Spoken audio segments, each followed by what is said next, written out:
Pour moi, le fait d'être dans mon atelier, de tendre ma toile, de préparer mon support, d'avoir une idée déjà de mon image, d'avoir fait tout un travail en amont pour préparer ce travail, et ensuite d'appliquer mon geste, ma sensibilité sur la peinture, sur la toile, c'est tout un processus moi, qui me fait vibrer en fait. Je me suis intéressé au boulevard, aux architectures. J'en suis arrivé dans les années 2010 à peu près à l'urbain, mais aussi à l'actualité qui traitait des violences urbaines. En fait, c'est aussi une évolution dans l'expérimentation. En fait.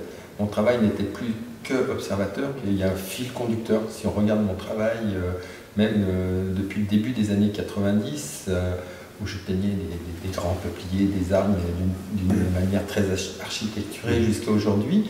Alors peut-être que l'un à côté de l'autre n'ont peut-être pas de sens, mais dans la continuité, c'est un sens parfait en fait.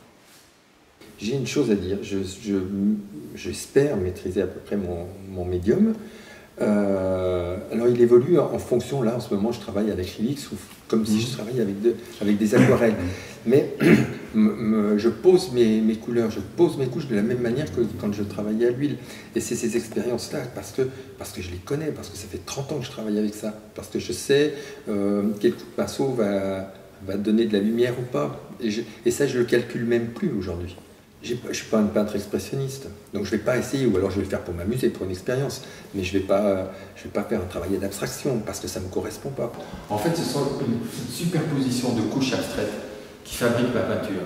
Ce sont des différences de gris, des coulures, des accidents, des jets de peinture, qui, superposés, comme ce serait presque de l'image numérique aussi, on peut revenir à ça, au lieu qu'elles soient juste apposées comme des pixels, là ce sont des formes qui sont superposées et qui fabriquent mon image.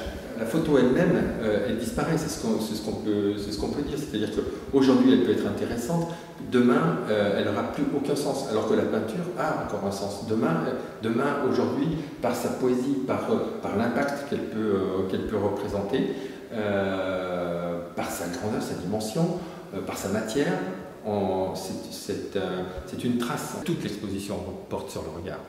On le voit pas, ils sont dissimulés, ils sont mis en exergue aussi, ils sont médiatisés, ils sont frontales. La Vénus de Botticelli qui est hyper médiatisée, que tout le monde connaît et qui est très très surveillée et qui en même temps, moi par le selfie que je fais devant cette Vénus à Florence, on rentre dans cette mouvance d'images archivées, récupérées, surveillées, et de la réinterpréter en peinture. Je trouve que ce décalage il est intéressant. En fait, de ne pas laisser ce flux d'images et d'en récupérer une, et voilà, et d'en faire objet d'art. En fait. Tout ce travail m'amène aujourd'hui à reconsidérer mes expériences d'une manière beaucoup plus concentrée sur l'enfermement. Je prépare plusieurs projets, notamment avec des publics spécifiques, que ce soit avec des détenus ou avec des jeunes en situation très difficile, sous forme de résidence, où je vais pouvoir intégrer